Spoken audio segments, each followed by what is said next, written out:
1990 में वीपी सिंह सरकार की तरफ से मंडल कमीशन की रिपोर्ट लागू हुई। उसके बाद पिछले 30 बरस में देश की राजनीति आपने देखा कितनी बदली। मंडल की राजनीति वाले राज्यों यानी उत्तर प्रदेश और बिहार में इस वक्त बीजेपी की सरकार काबिज है। देश की सबसे बड़ी पार्टी कांग्रेस तो मानो इन दोनों राज्यों में खत्म हो गई है। 90 के दशक में मंडल के जवाब में याद कीजिए कमंडल की राजनीति करने वाली बीजेपी फिलहाल पिछड़ा वर्ग के वोट पर सबसे मजबूत दावा करती हुई दिख रही है। और इसी बदले हुए हालात में एक बार फिर जनगणना के नाम पर मंडल पार्ट 2 यानी मंडल की राजनीति शुरू हो गई है। आज बिहार की 10 पार्टियां इन पार्टियों के नेताओं ने आपस में जितने भी मतभेद थे उनको भुलाकर प्रधानमंत्री नरेंद्र मोदी से मुलाकात की। इस मुलाकात में जातीय जनगणना को लेकर एक बार फिर से मांग की गई, दलीलें दी गई कि विकास के लिए जातीय जनगणना बहुत जरूरी है। यह भी कहा गया कि जब जानवरों की गिनती हो सकती है, पेड़ पौधों की गिनती हो सकती है, तो फिर इंसानों की गिनती क्यों नहीं हो सकती। लेकिन इस साल 16 मार्च को गृह मंत्रालय संसद में जवाब दे चुका है कि सरकार ने जातीय जनगणना नहीं कराने का निर्णय ले लिया है। तो क्या बिहार और यूपी की पार्टियों के दबाव में मोदी सरकार जातीय जनगणना की मांग मानेगी? क्या यह फैसला लेना इतना आसान हो जाएगा? सवाल यह भी है कि क्या बीजेपी के मंदिर कार्ड के जवाब में क्षेत्रीय पार्टियां मंडल का मुद्दा लेकर आई है? आज हो सकता है आप में से ये कहें कि इससे क्या फर्क पड़ जाएगा, दूसरी तमाम चीजें हैं जिस पर आज की बहस हो सकती है। लेकिन समझिए, आपके लिए, आपके आने वाले फ्यूचर के लिए, आपके बच्चों के लिए, चाहे आप जनरल कैटेगरी के हो, सामान्य वर्ग के हो या फिर पिछड़ा अति पिछड़ा, ये सब कुछ, ये जातीय जनगणना आपसे सीधा ताल्लुक रखती है और इसीलिए आज इस पर चर्चा करना जरूरी है। पहले इस रिपोर्ट को गौर से आप देखिए और सुनिए और उसके बाद होगी हुंकार।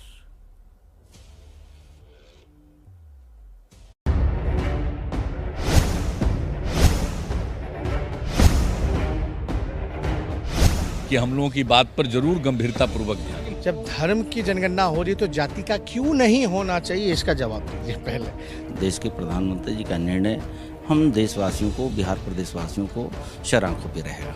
जातिगत जनगणना के पक्ष में नरेंद्र मोदी जी हैं और फिर नहीं होगा तो माननीय मुख्यमंत्री जी इस पे विचार करेंगे क्या करना है। बाकी हमें पूरा उम्मीद है कि होंगे। जातीय जनगणना ने बिहार की पार्टियों को एकजुट कर दिया। एक दूसरे के खिलाफ मौका नहीं गंवाने वाले नीतीश कुमार और तेजस्वी यादव जातीय जनगणना के नाम पर एक साथ हो गए। 10 पार्टियों के नेता मुख्यमंत्री नीतीश कुमार के नेतृत्व में आज प्रधानमंत्री नरेंद्र मोदी से मिलते हैं और जातीय जनगणना कराने की पुरजोर मांग करते हैं। मिलकर के सब लोगों ने अपनी बात रखी है और सबकी बात ध्यानपूर्वक सुने, तो इसलिए हम लोगों को भरोसा है कि हम लोगों की बात पर जरूर गंभीरतापूर्वक ध्यान। हर कम्युनिटी के लोग, हर पॉलिटिकल लोग एकजुट हैं इस विषय पर, ये आप जान लीजिए। इसलिए ये ऐसा कुछ नहीं है कि इसका कोई राजनीतिक मतलब है, ये लोगों के हित में निर्णय है, लोगों के हित की बात। हम जाति का छोड़ दीजिए, धर्म की जनगणना क्यों जरूरी है, आप ये बताइए।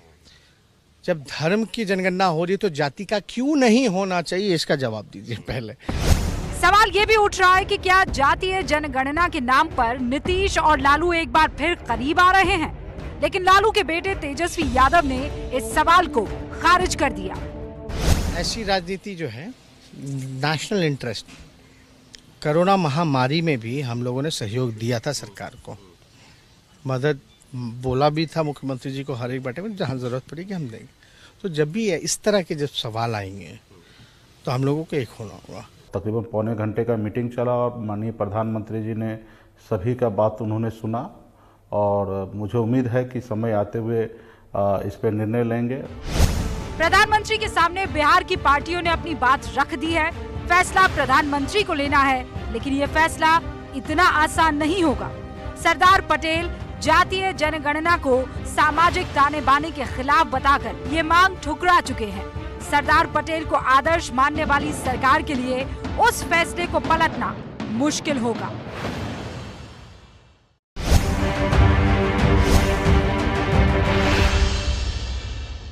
क्या जातीय जनगणना मंडल पार्ट 2 होने वाला है? आज इस पर बहस करने के लिए जो खास मेहमान मैंने इनवाइट किए हैं ओंकार में, उनसे आपका तारुफ करवा देना चाहती हूं। अभिज्ञान प्रकाश नेशनल अफेयर्स एक्सपर्ट हमारे साथ हैं, देश की राजनीति को बहुत अच्छे से समझते हैं और ये भी जानते हैं कि देश की राजनीति में जातियां कितनी महत्वपूर्ण हो जाती है। संजय कुमार साहब प्रोफेसर हैं CSDS के। इन जातियों की जितनी भी तादाद है वो किस दिशा में, किस पार्टी को किस तरीके से वोट करती है, इस पर अच्छी खासी स्टडी प्रोफेसर कुमार कर चुके हैं और इसीलिए आज हमारे साथ यहाँ हुंकार में है। संगीत रागी साहब प्रोफेसर हैं दिल्ली यूनिवर्सिटी के, जुड़ चुके हैं। मृत्युंजय तिवारी साहब RJD के प्रवक्ता हैं। आप जानते हैं उन 11 पार्टियों में से एक महत्वपूर्ण पार्टी और बड़ी पार्टी मृत्युंजय तिवारी की थी, वो भी यहाँ पर मौजूद है। अभिषेक झा, आज एक बार के लिए आप ये मान लीजिए कि अभिषेक झा और मृत्युंजय तिवारी दोनों एक ही पक्ष के हैं, JDU के प्रवक्ता हैं, सरकार को रिप्रेजेंट करते हैं, एज इन उस पार्टी के प्रवक्ता हैं, लेकिन दोनों की मांग यही है कि जातीय जनगणना जो है वो होनी चाहिए। Doctor Kaushalkant Mishra public health expert है, लेकिन डॉक्टर कौशल का ये मानना है कि इस देश के लिए ये खतरनाक साबित हो सकता है। अगर खतरनाक शब्द नहीं तो फिर भी कुछ उस दिशा में जा सकता है जहां का फ्यूचर आप अच्छे तौर पर नहीं देख रहे होंगे। अब आज हुंकार में बहस नहीं होगी, आज हुंकार में चर्चा होगी, क्योंकि मैं फिर कह रही हूं ये बात इसलिए महत्वपूर्ण है क्योंकि आपके बच्चे, मेरे बच्चे, मृत्युंजय जी के, संजय जी के, संगीत रागी, अभिषेक, डॉक्टर मिश्रा, इन सब के आने वाला जो फ्यूचर है वो इस पर निर्भर करता है और कईयों की पार्टियों का फ्यूचर भी। और इसीलिए शुरुआत जो है संजय कुमार साहब मैं आपसे कर रही हूं। मुझे ये बताइए, अचानक इन पार्टियों को दोबारा ये बात क्यों याद आई है? क्या इसके पीछे रीजन हो सकता है? और मैं जानती हूं आप इनको आंकड़ों के लिहाज से बेहतर समझा पाएंगे। ये तो पार्टियां ही जाने कि अचानक ये बात क्यों उभर के आई है। लेकिन आप देखें 2011 का भी जब सेंसस हुआ था तो इस पर चर्चा हुई थी और चर्चा होती रही और बाद में सरकार ने ये निर्णय लिया। पहले तो निर्णय लिया कि हम कास्ट बेस्ड सेंसस नहीं करेंगे, अलग अलग जाति के जो लोग हैं उनकी गणना नहीं की जाएगी। लेकिन रूबिका आपको याद होगा कि बाद में सरकार ने एक सेंसस किया था जिसमें जातियों की गणना की गई, आंकड़े भी इकट्ठा किए गए, लेकिन उसे दर्शकों तक, मतलब हम और आप जैसे लोगों तक सामने नहीं लाया गया। तो एक कहीं ना कहीं संदेह, दुविधा है मन में लोगों की कि क्या ऐसे आंकड़े आए जो जनता के सामने नहीं लाए गए। तो एक तो वो मुद्दा है, और जो दूसरा कह रहे इस वक्त क्यों आया। अगर इस मुद्दे को 2015 या 16 में उठाया जाता तो उसका कोई महत्व नहीं था, क्योंकि उस समय सेंसस होने वाला नहीं था। 2021 में सेंसस होना था, थोड़ा डिले चल रहा है कोविड के कारण। तो इस वक्त इस मुद्दे को उठाने की वजह एक और सिर्फ एक है, ये ऐसा वक्त है जब सेंसस होने की तैयारी हो रही है और कोई अगर आपको नीति निर्धारण करना है सेंसस कैसे किया जाए तो वक्त इसी समय उठाया जाएगा। मुद्दा 2015 या 16 में उठाने की इसकी कोई खास वजह नहीं हो। ऑलराइट प्रोफेसर कुमार, मुझे लगता है इससे बेहतर और इसका एक्सप्लेनेशन नहीं मिल सकता है। लेकिन प्रोफेसर रागी, आपको लगता है कि चूंकि सेंसस होने वाला है इसलिए ये मुद्दा उठाया जा रहा है या इसके पीछे बहुत कुछ छिपा है? देखिए, मुझे लगता है कि जो पिछला विधानसभा चुनाव रहा बिहार का, वो नीतीश कुमार के लिए राजनीतिक तौर पर बहुत अच्छा नहीं रहा है। और नीतीश कुमार की जो एक राजनीतिक छवि थी, राजनीतिक पूंजी थी, जो पहले थी बिहार की राजनीति में, वो उसका एक बहुत ह्रास हुआ है, बहुत गिरावट आई है। और मुझे ऐसा लगता है कि नीतीश कुमार, ये मेरा आकलन है, नीतीश कुमार भारतीय जनता पार्टी को कहीं न कहीं पीठ पीछे से वार करना चाहते हैं।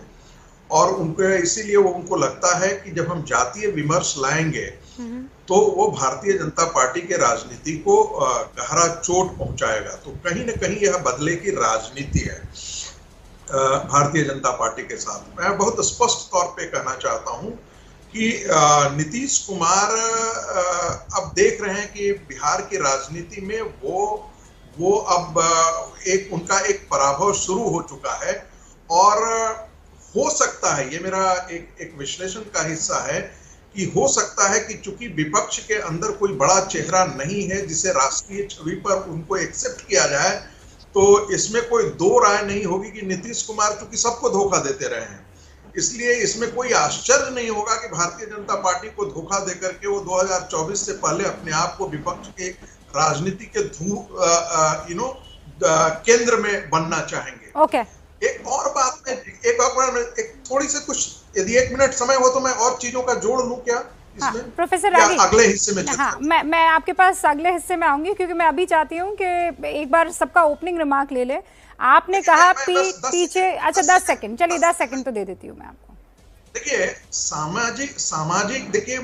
सामाजिक और आर्थिक यदि विकास का यदि ये होता तो मैं ये कह सकता हूं कि यादव और कुर्मी दोनों बिहार की ऐसी जातियां हैं जो डोमिनेंट कास्ट हैं। हाँ। आप उनको कहीं भी तौर पे सामाजिक और आर्थिक रूप से पिछड़े कास्ट की कैटेगरी में नहीं रखें। खास करके कुर्मियों को तो आप बिल्कुल ही नहीं रख सकते हैं।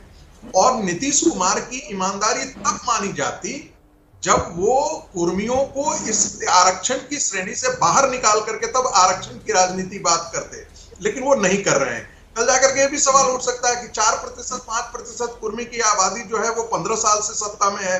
यादव शीर्ष पर 17 साल से है। 32 साल में आपको सामाजिक न्याय नहीं मिला, तो और आप क्या चाहते हैं? कब आपको सामाजिक न्याय मिलेगा? मुझे लगता है कि पूरा का पूरा एक राजनीतिक ढोंग है। आपके दो पार्ट है, ठीक है प्रोफेसर आगे। पहला राजनीतिक पार्ट है और दूसरा ये है कि अगर कुछ करना ही था तो यादव 17 साल से हैं और पिछले कई सालों से कुर्मी को रिप्रेजेंट करने वाले, इनफैक्ट उसी जाति से आने वाले नीतीश कुमार भी हैं। पहले अभिषेक जी आप जवाब दे दीजिए, क्योंकि आपके दिल को बड़ी चोट पहुंची होगी। अटैक वहां से आया है, आज आपकी पीठ बचाने के लिए मृत्युंजय जी है, अटैक करने के लिए रागी साहब। ओफ ओफ ओफ। देखिए मैं तब से उनकी बातों को सुन रहा था और मैंने बीच में उनको इंटरप्ट नहीं किया। मैं चाहूंगा कि कोई मुझे भी बीच में इंटरप्ट नहीं करे। हाँ, कोई नहीं करेगा। पता नहीं कौन सी स्क्रिप्ट रागी जी बता रहे थे, सुनने में इंटरेस्टिंग लोगों को लग रही होगी, या हो सकता है कि उनके मन में कोई स्टोरी होगी। नीतीश कुमार जी पूरे बिहार के मुख्यमंत्री हैं, वो किसी खास जाति समुदाय को रिप्रेजेंट नहीं करते। और ये जो कास्ट बैरियर से बिहार को आजाद करना, आधी आबादी को इतनी ताकत देना, ये सब नीतीश कुमार जी की ही देन है। और इतने वर्षों में उन्होंने अपने कार्यशैली से इसको प्रूव किया है, तभी तो सूबे के मुखिया है, चाहे कोई भी गठबंधन हो। तो अब ये सब जो स्क्रिप्ट है कि उनकी राजनीति का ह्रास हुआ है, इस वजह से कास्ट सेंसस में हमारी दिलचस्पी बढ़ी, ये सब बेबुनियादी बातें हैं, तथ्यहीन बातें हैं, और आप करते रहिए तो फर्क नहीं पड़ता है। अब मैं अपनी बात आपको कह दूं कि हमारी पार्टी की तरफ से ये मांग लंबे समय से उठाई जा रही है, कोई आज की मांग तो है नहीं। समता पार्टी के गठन काल से ही पार्टी के लोगों की यह इच्छा रहती थी, हमारे नेता की इच्छा रहती थी, और हमने चरणबद्ध तरीके से इसको उचित फोरम पर भी उठाया है। चाहे आप बिहार विधानमंडल की बात कर लें, 2 बार प्रस्ताव पारित किया, या फिर हमारे राष्ट्रीय अध्यक्ष ललन बाबू के नेतृत्व में पार्टी के सभी सांसदों ने मिलकर गृह मंत्री अमित शाह जी को सौंपा गया था। अब आदरणीय नीतीश कुमार जी ने, रूबिका जी, साफ साफ कहा है ना कि ये इसको कोई पॉलिटिकल एंगल देने की जरूरत नहीं है। भाई हमको लगता है कि ये समाज हित में है, देश हित में है, और हमारे पास इसके लिए लॉजिक से एक्सप्लेनेशंस है। तो सभी पार्टी के लोगों को ऐसा लगा, सभी दलों ने एक साथ मिलकर प्रस्ताव भी पारित किया, डेलीगेशन भी जाकर के मिलता है प्रधानमंत्री से, आश्वासन भी मिलता है, और अब आने वाले भविष्य में हमको मालूम चल पाएगा कि इसका क्या फैसला आता है। तो ये तो लोकतंत्र की खूबसूरती है ना कि कोई भी अपनी बात कह सकता है। आपके मंच पर मैं अपनी बात कह रहा हूँ, कि आपने अपने सारे मतभेद बुलाकर और जातीय जनगणना के लिए साथ में आना उचित समझा। इतना बड़ा दिल आपका। मतभेद व्यक्तिगत है। हाँ, मैं समझ गई। नहीं, मैं समझ गई। कल को ये भी हो सकता है कि भाई जैसा पहले भी हुआ है कि सरकार चलाने के लिए नहीं, आप लोग साथ आ जाएंगे, अच्छी बात है, मुझे तो बड़ा पसंद आ रहा है भाई। ओके मृत्युंजय जी, सार्वजनिक जीवन में व्यक्तिगत मतभेद नहीं होते। हाँ, अरे भाई बिहार इलेक्शन से लेकर अब तक जहाँ साहब कितनी बार आपसे डिबेट हो चुका है, इतनी मोहब्बत तिवारी जी के लिए पहले तो मुझे ना दिखी। तिवारी जी, व्यक्तिगत कोई द्वेष थोड़ी है हमारे बीच। रूबिका जी, अगर ये मोहब्बत दिख रही है तो किसी को ऐतराज भी क्यों हो रहा है? बिल्कुल नहीं, देखिए मेरे तो चेहरे पे मुस्कान है। जातीय जनगणना होनी चाहिए। करण अर्जुन जाते नहीं, रागी जी जो है थोड़ा परेशान है। देखिए, जातीय जनगणना हम लोगों की चिर परिचित मांग रही है, और जातीय जनगणना में कोई यादव, कुर्मी, ब्राह्मण का सवाल नहीं है। सवाल है, हम तो खुलेआम कह रहे हैं, सीना ठोक कर कह रहे हैं कि ब्राह्मणों में भी, स्वर्ण जातियों में भी भिखारी हैं, ठेला चलाने वाले हैं, रिक्शा चलाने वाले हैं, मजदूर हैं। आज चौका बर्तन का काम कर रहे हैं। तो ये गरीबी और अमीरी की लड़ाई है, और ये अमीरी और गरीबी जो समाज के अंतिम पंक्ति में बैठे हुए व्यक्ति हैं उसको भी मुख्य धारा का सरकार की योजनाओं का लाभ मिले, इसके लिए अगर जातीय जनगणना हो जाती है, किसकी कितनी संख्या है, इसमें बुराई क्यों है? हम तो कह रहे हैं कि हमारा भी संख्या ज्यादा होगा। तो ये जिस एंगल से आप ये जो लोग हमारे विरोधी दे रहे हैं इसको हवा, ऐसी बात नहीं है। ये समावेशी विकास को लेकर के जो समाज विकास के रास्ते से भटक गया है, जिस लिहाज पहले सेंटेंस से जहां से तिवारी जी आपने शुरू किया, में लाना चाहते हैं। तो फिर मान लीजिए, फर्ज कीजिए मुझे नहीं पता कि जनगणना किस डायरेक्शन में जाने वाली है और कितना, लेकिन फर्ज कीजिए मिश्रा जी, बस मैं आ रही हूँ आपके पास। आप कह रहे हैं कि बहुत से ऐसे ब्राह्मण हैं जो रिक्शा चलाते हैं, जो ठेला चलाते हैं, जो घर में बर्तन धोने का काम करते हैं, तो उस लिहाज से अगर जातीय जनगणना होती है और उनकी जो तादाद है वो कम आती है तो उनको तो फायदा मिलेगा नहीं। तो फिर कुल मिलाकर अगर आपको सच में उस वर्ग की मदद करनी है तो वो तो इकोनॉमिक आधार पर होना चाहिए ना, वो जाति के आधार पर थोड़ी होना चाहिए। क्यों मिश्रा जी? एक सेकंड तिवारी जी, मैं एक सेकंड आ रही हूँ। डॉक्टर मिश्रा और अभिज्ञान प्रकाश अपनी बात रख ले, फिर उसके बाद आप मुझे डिटेल में बता दीजिएगा। भाई गरीब तो तिवारी जी, गरीबी का कोई जाति से थोड़ी इतना वास्ता है आज की तारीख में। ये बात हम तो कह रहे हैं कि अगर जातीय जनगणना में जो आप कह रहे हैं कि आपकी संख्या कम आएगी, हम ये क्यों मानकर चलें? ये पता तो चले अगर हमारी संख्या कम आएगी तो आएगी। जातीय जनगणना अगर हो जाती है तो इसमें नुकसान किसी को क्या है? मिश्रा जी, क्या नुकसान हो सकता है? जो हमारे मुख्य धारा से कटे हुए हैं उन तक विकास की रोशनी नहीं गई है, सरकार की योजनाओं का लाभ नहीं मिला है, उनको मिलेगा। ओके तिवारी जी, आज बहुत अच्छी चर्चा चल रही है। रुबिका जी, इस शताब्दी की सबसे बड़ी क्राइसिस से हम गुजर रहे हैं।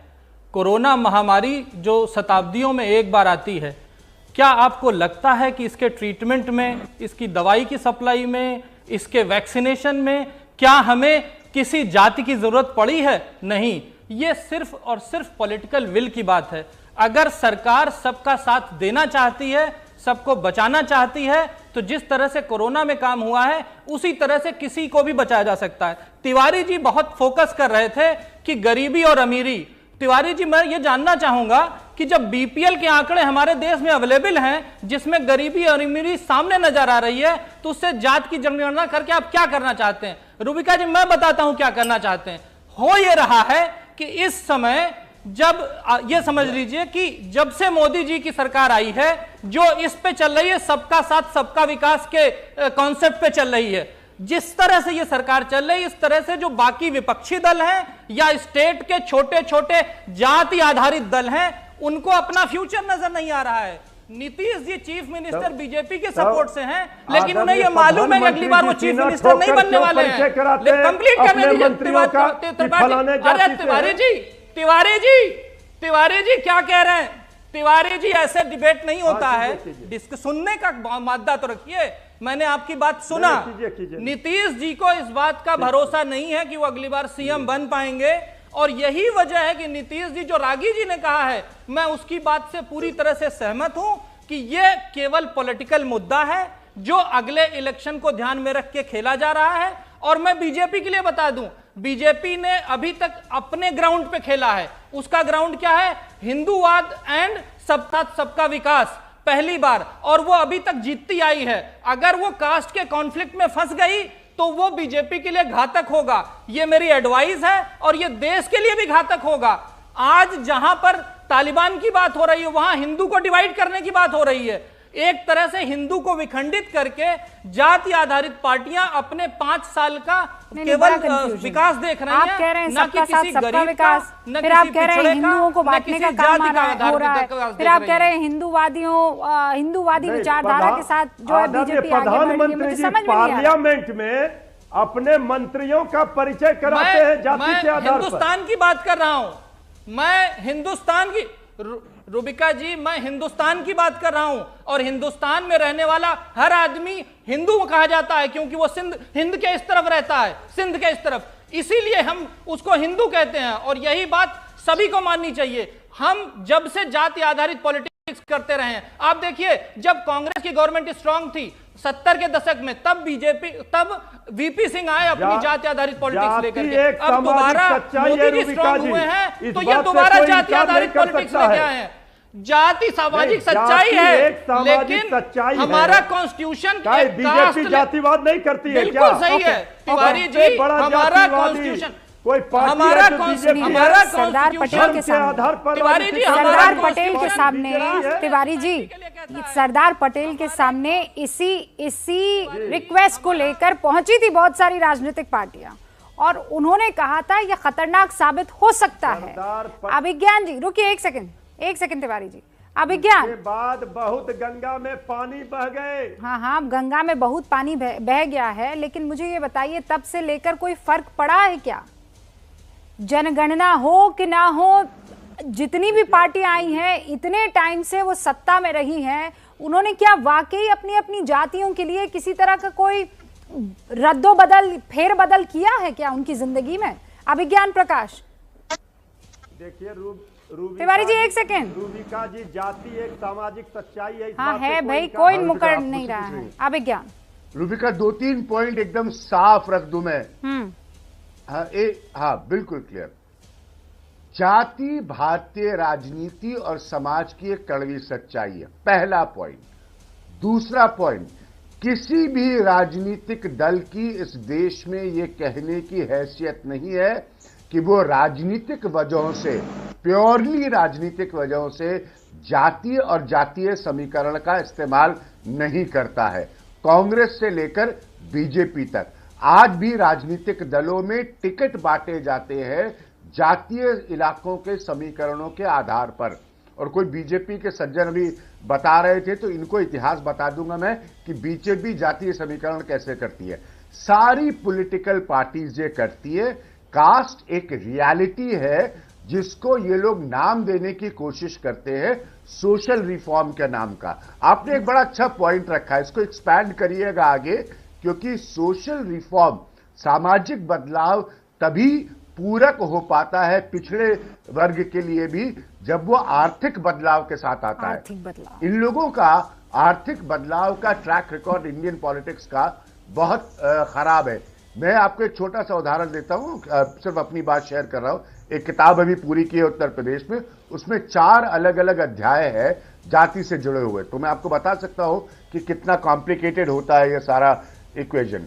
तो अगर बिहार के लोग ये कर रहे हैं तो मेरे लिए इसका मकसद राजनीतिक है, क्योंकि सोशल रिफॉर्म के बहुत सारे ऐसे पहलू होते हैं जो सीधे तौर पर इकोनॉमिक रिफॉर्म, मैं वहीं पर किसी तरह पहुंच रही हूं कि ये राजनीतिक ज्यादा है, एक मिनट में सामाजिक सुधार कम में रूबिका, हाँ, कोई भी पॉलिटिकल साइड ये कहे कि वो जातिगत राजनीति नहीं करता, ये गलत है। कोई पॉलिटिकल साइड ये कहे कि वो जातिगत राजनीति नहीं करता, ये गलत है। सिर्फ और सिर्फ जातियों के आधार पर राजनीतिक समीकरण, पॉलिटिकल अलायंसेस, मंत्री पद और लोगों के टिकट बंटते, और आज भी ये इस हिंदुस्तान की हकीकत है। रियलिटी है। पहले भारतीय जनगणना के लिए जितनी भी पॉलिटिकल पार्टीज आज प्रधानमंत्री नरेंद्र मोदी से मिली है, उसके पीछे की वजह क्या है? आप कहेंगे रूबिका जी एकदम साफ है, आपको नहीं पता उसके पीछे की वजह क्या है? राजनीतिक वजह है, क्योंकि वाकई क्या जनगणना करवाने से या हो जाने से कोई बदलाव दिखेगा? तिवारी जी, आपने कहा कि हम चाहते हैं कि इन जितने भी पिछड़े वर्ग के लोग हैं जिनको जिंदगी में आगे बढ़ने का किसी कारणवश मौका नहीं मिला है, जातीय जनगणना से उनको फायदा पहुंचेगा। डॉक्टर मिश्रा कह रहे हैं कि बीपीएल का तो आपके पास आंकड़ा है ही, कर दीजिए ना उसको इस्तेमाल। उसका जो इस्तेमाल हो रहा है उसका तो हो ही रहा है, लेकिन जो अभी भी छूटे हुए लोग हैं, जो समाज के अंतिम पंक्ति में बैठे हुए लोग हैं, उन तक जो योजना सरकार की है उसका लाभ उनको अगर नहीं मिल रहा है, तो अगर जातीय जनगणना हो जाती है उसके आधार पर, संख्या के आधार पर उनको लाभ मिलेगा, तो इसमें बुराई क्या है? जाति एक सामाजिक सच्चाई है, इस बात से हम इनकार नहीं कर रहे हैं। अब विज्ञान प्रकाश जी ने बिल्कुल सही कहा है हम भले एक राजनीतिक दल के प्रवक्ता हो, लेकिन इस बात से कोई इनकार नहीं कर सकता है। सब लोग आज आदरणीय प्रधानमंत्री जी अपने कैबिनेट के माननीय मंत्रियों का परिचय पार्लियामेंट में जाति के आधार पर क्यों कराते हैं? सीना ठोक कर बिहार के इस सभाओं में वो क्यों कहते हैं हम फलाने जाति से हैं? प्रोफेसर रागी, विकास की धारा वहां तक पहुंचे, उनको लाभ मिले, ये हम लोग चाहते हैं। जातीय जनगणना से कैसे? भाई आप ही ने अपनी पहली लाइन में कहा था कि जरूरी नहीं है कि एक विशेष जाति का ही शख्स जो है वो गरीब हो। आज ब्राह्मण भी उस पंक्ति में खड़ा हुआ हो सकता है। तो जातीय जनगणना जो है हमारे उस उद्देश्य तक कैसे पहुंचा पाएगी हमको? प्रोफेसर रागी। रूबिका, मैंने पहले भी कहा था, देखिए इसमें ये कोई बहुत बड़ी बात या रिवोल्यूशन नहीं है कि ये जातीय व्यवस्था हमारे देश की सच्चाई है। लेकिन सवाल सबसे महत्वपूर्ण है, क्या ये सच नहीं है कि हम एक जाति विहीन समाज की कल्पना लेकर एक नए भारत के लिए हम खड़े थे? और क्या यह सच्चाई नहीं है कि जिन नीतियों को हमने लागू किया है पिछले 70 साल से, उन नीतियों ने जातीय व्यवस्था को और मजबूत किया है, जातीय हितों को और पहले से ज्यादा मजबूत किया है, जातीय प्रतिस्पर्धाएं और जातीय पहचान अस्मिता हमारी पहले से ज्यादा पुष्ट हुई है। एक और बात मैं कहना चाहता हूं, संविधान जो है, संविधान व्यक्तिगत राइट्स की बात करता है, वो कम्युनिटी राइट्स की बात नहीं करता है। इसलिए मैं मान करके चलता हूं, हो सकता है कि ये बहुतों को गलत लगे, सुप्रीम कोर्ट का जजमेंट जो मंडल कमीशन का जजमेंट था वो फिर बहुत से ऐसे लोग हैं यहाँ अभी यहाँ मुझे कमेंट कर रहे हैं, वो कह रहे हैं कि रागी जी से पूछिए ना कि अगर जाति उनको इतनी अजीज नहीं है तो आज तक आरएसएस को हेड करने वाला नॉन ब्राह्मण क्यों नहीं हो पाया है? किसी दलित को वो स्थान क्यों नहीं दे दिया है आपने? मैं इसका उत्तर भी दे दूंगा, आप धैर्य रखिए, इसका मैं उत्तर दे दूंगा। सबसे पहले हम महत्वपूर्ण इस मुद्दे पर हम जिक्र नहीं कर रहे हैं, हम इसी मुद्दे पर जिक्र कर रहे हैं कि नीतियां जाति को केंद्र में रख करके नहीं बनती है। नीतियां आपके आर्थिक पिछड़ेपन को ध्यान में रख करके बनती है। नीतियां आपके एजुकेशनल पिछड़ेपन को ध्यान में रख करके करती है। जो आप प्रीच कर रहे हैं वो आप प्रैक्टिस भी करेंगे ना, तो मुझे बता दीजिए वो प्रैक्टिस आप क्यों नहीं करते हैं? सुन लीजिए, ये प्रैक्टिस यदि आप ये चाहते हैं, मैं तो यही तिवारी जी ने बड़ा अच्छा शुरुआत किया था। ब्राह्मण भी गरीब है तो उस ब्राह्मण को आप आरक्षण की आप श्रेणी से बाहर क्यों रखते हैं? वो यादवों तक ही क्यों सीमित रहता है? एक व्यक्ति जो है वो वर्टिकल 7 पुस्तक आरक्षण का लाभ ले, ये कहाँ का न्याय है? इसके अतिरिक्त आप जरा सोचिए, एक टैक्स पेयर 2.5 लाख के रुपए के बाद आप टैक्स पेयर वो टैक्स देना पड़ता है, लेकिन 8 लाख रुपए और 10 लाख रुपए आप क्रीमी लेयर का तय करते हैं। ये कौन सा लॉजिक है? कहाँ से ये लॉजिक आता है? अभिज्ञान सर कुछ कहना चाह रहे हैं और उसके बाद अभिषेक झा मैं आपके पास आऊंगी। व्यक्ति जो है वो गरीब है। सवाल का जवाब प्रोफेसर रागी अभी तक नहीं मिला है आपने। नहीं, मेरे सवाल का जवाब अभी भी नहीं मिला है मुझे। मैं कह रही हूँ कि जो आप सोचते हैं वो कहीं तो दिखना चाहिए ना, रिफ्लेक्शन तो होना चाहिए। अभिज्ञान प्रकाश 20 सेकेंड्स।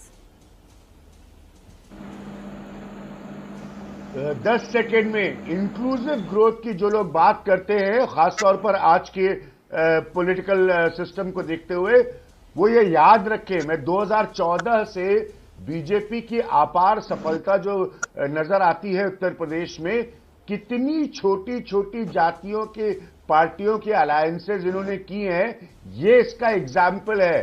तो इसीलिए मैं कह रहा हूं कि रियलिटी की तरफ उधर मुंह करके नहीं देखे और उसके बाद प्रोफेटिक, जैसे कहते हैं ना, ज्ञानवर्धक बातें नहीं करें। ये बहुत बड़ा इसके अंदर एस्पेक्ट है। दूसरी बात, सरकारी स्कीमों की कभी कमी नहीं रही है। अलग अलग सरकारें आती रही हैं जो उस आखिरी पंक्ति के व्यक्ति को एड्रेस कर रही हो, लेकिन वो पहुंचती नहीं है उस आखिरी पंक्ति के व्यक्ति तक, वरना तो इकोनॉमिक रिफॉर्म कमी कहाँ है? सरकारों ने तो खूब योजनाएं बना के रखी हुई हैं, आप गिनेंगे थक जाएंगे। लेकिन प्रोफेसर रागी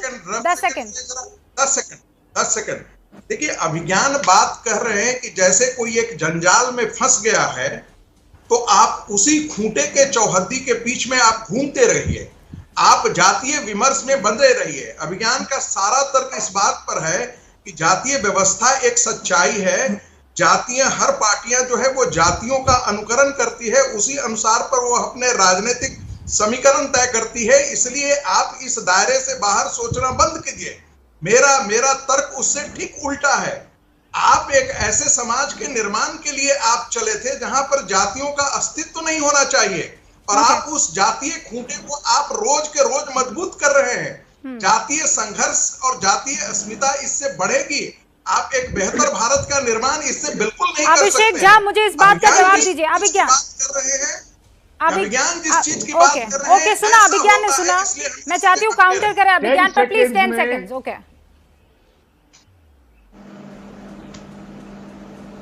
10 सेकेंड में बहुत बढ़िया पॉइंट प्रोफेसर रागी।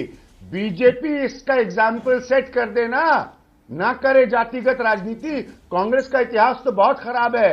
अगर सच में बहुत अच्छा है, स्टेप आउट, इस डोमेन से बाहर निकलिए। ये तो बहुत बढ़िया स्वर्णिम हिंदुस्तान की व्यवस्था होगी।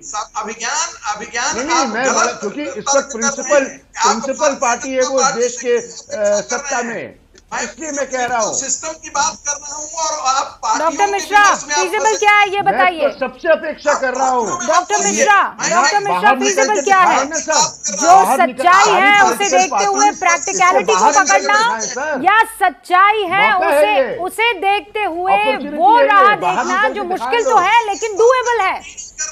डॉक्टर मिश्रा, ओके, रागी साहब, प्रकाश साहब, दोनों।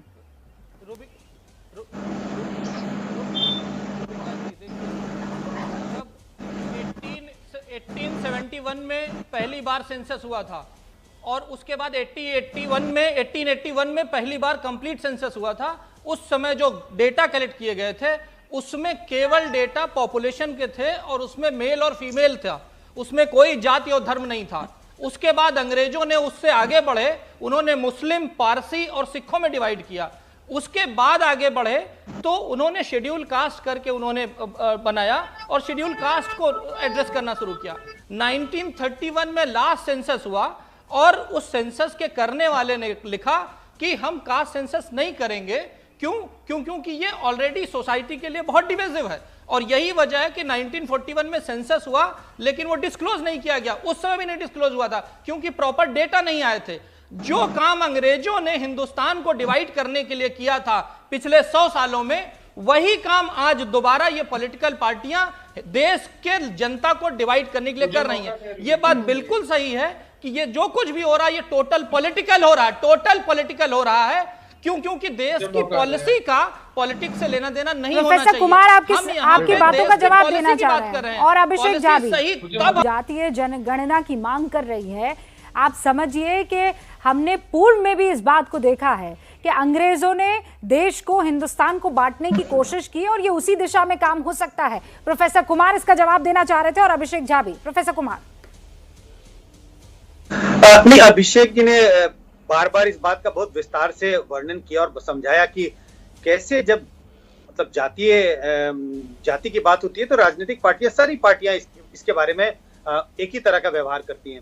लेकिन ये जो बार बार बात हो रही है कि ये रीजनल पार्टियां जो जातिगत जनगणना की बात कर रही है वो समाज को बांटने का प्रयास कर रही है, मुझे ये समझ में नहीं आता कि अगर किसी की गणना कर ली गई, 6 लोग आज शो पर हैं, इससे कैसे समाज बट जाएगा? अगर अलग अलग जाति के लोग की संख्या कितनी, दलित कितने हैं, आदिवासी कितने हैं, दलितों में अलग अलग जाति के लोग कितने हैं, यादव कितने हैं, सिर्फ अगर ये गिनती सामने आ गई तो समाज इससे बट कैसे जाएगा? ये हम क्यों एंटिसिपेट कर रहे हैं कि बढ़ ही जाएगा समाज?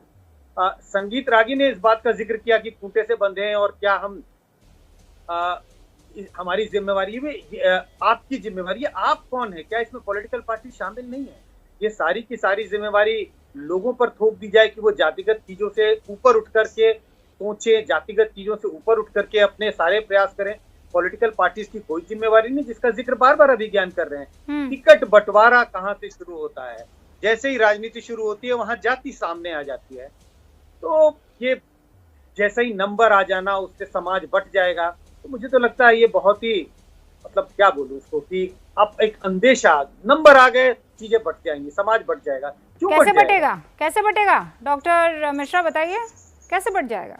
मैं इसका उत्तर दूं? हाँ, प्रोफेसर आगे आपसे भी लूंगी उत्तर। आप ये देखिए कि जितनी बार भी कास्ट की जितनी बार भी होता है कि कास्ट के नाम पे डिस्क्रिमिनेशन होता है, दलित को ब्राह्मण ने मार दिया, ठाकुर ने मार दिया, ओबीसी ने मार दिया। वो क्यों होता है? क्योंकि वो कास्ट के नाम पे, और आप उस कास्ट को और टैग करके और स्ट्रांग करोगे। और सबसे बड़ी बात कहते हैं कि जो पिछड़ों के सबसे बड़े पुरोधा रहे हैं उनमें काका कालेलकर साहब के जो फर्स्ट बैकवर्ड कमीशन आया था, उन्होंने तक कहा था कि कास्ट का न्यूमरेशन नहीं होना चाहिए। उन्होंने बैकवर्डनेस के लिए मेल फीमेल में डिवाइड किया था, कच्चा घर पक्का घर में डिवाइड किया था, रोड है रोड नहीं है यहाँ पे डिवाइड किया था। आप साइकिल से चलते हैं, आप पैदल चलते हैं, ये सारी चीजें काका कालेलकर ने कही थी। सुन लीजिए, काका कालेलकर के नाम पे। उसके बाद मंडल साहब ने मंडल कमीशन देने के बाद पूरे लेटर में लिखा था कि कास्ट का इन्यूमरेशन नहीं लेना चाहिए।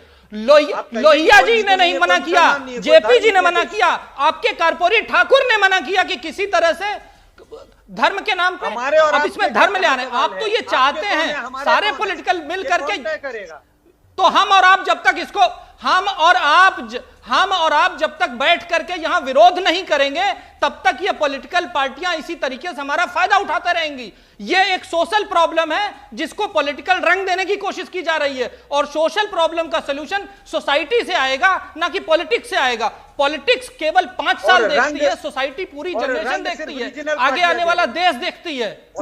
और हम सबको मिलकर के एक हिंदुस्तान बनाना है, और हमारे कॉन्स्टिट्यूशन का डॉक्टर मिश्रा प्लीज, फिर तब तो मुझे सुशील मोदी का कल का ट्वीट याद आता है जिसमें वो कहते हैं कि बीजेपी ने कब कहा कि वो जातीय जनगणना के अगेंस्ट है। प्रोफेसर रागी, तो क्या है, डिसाइड कर लीजिए ना, आप फेवर में हैं कि आप अगेंस्ट हैं, कि आप माहौल देखेंगे और उसके बाद बदलेंगे? देखिए रूबिका जी, भारतीय जनता पार्टी सक्षम है अपनी बात को डिफेंड करने के लिए। मैं यहाँ एक प्रोफेसर के नाते बहुत तार्किक बात करने के लिए यहाँ पर आपके चैनल पर इस विमर्श में आया हूँ। जहां तक संजय जी का सवाल है, मैं एक बुनियादी सवाल खड़ा कर रहा हूं। मैं एक कुल में जन्म लिया हूं, और मैं यदि उस गरीब हूं तो उसकी सजा क्या 75 साल तक इस जन्म में भुगतने के लिए मैं अभिशप्त हूं क्या?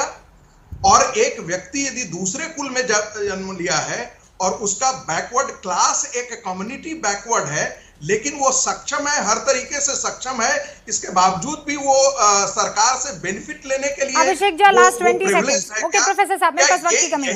अभिषेक जा, लास्ट 20 सेकंड्स।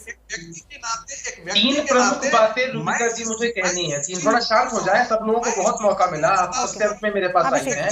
20 सेकंड। तीन प्रमुख बातें मुझे कहनी, थोड़ा शांत कराइए उनको, बहुत देर से वो बोल रहे हैं वो। 3 प्रमुख बातें मुझे कहनी है। सबसे पहले, हमारी पार्टी समता पार्टी का गठन 1994 में हुआ था। बिहार में ना लोकसभा का इलेक्शन है, विधानसभा का इलेक्शन है, तो इलेक्शन आधारित हमारा मुद्दा नहीं है। सबसे पहली बात, 4 दशकों से ज्यादा लंबा पॉलिटिकल जीवन नीतीश कुमार जी ने जिया है। दूसरा, आपका चैनल हमेशा अपडेट होता है कि नहीं होता है रूबिका जी? आपका लोगो अपडेट होता है, प्रेजेंटेशन अपडेट होता है। सरकार अपनी पॉलिसीज आज भी 1931 के कास्ट सेंसस के हिसाब से बनाती है, तो अब नया कास्ट सेंसस करवा लेने में क्या दिक्कत है? और तीसरी बात, कि संप्रदाय के आधार पर, समुदाय के आधार पर कास्ट सेंसस होता आया है कि इतने हिंदू हैं, इतने मुसलमान हैं, इतने सिख हैं, पारसी हैं। क्या ये कास्ट सेंसस जब रिलीज, कास्ट सेंसस में जनसंख्या जब रिलीज की जाती है, तो क्या कोई तनाव देखने को मिला है पूरे देश में? क्या कोई मतभेद हुआ है? कुछ भी नहीं हुआ है। तो ये बातें कहना कि अगर हम कास्ट के आधार पे जनसंख्या रिलीज कर देते हैं तो इससे अब सोसाइटी में वैमनस्यता बढ़ेगी। प्रोफेसर रागी इससे एग्री नहीं कर रहे हैं। बाणगंगा इलाके में कल तस्लीम नाम के एक चूड़ी वाले की बुरी तरह से पिटाई की गई थी, फप्तियां कसी गई थी, उसे धमकाया गया था। हैवानियत की ये तस्वीरें आपके सामने, लेकिन तीनों आरोपी अब गिरफ्तार हो चुके।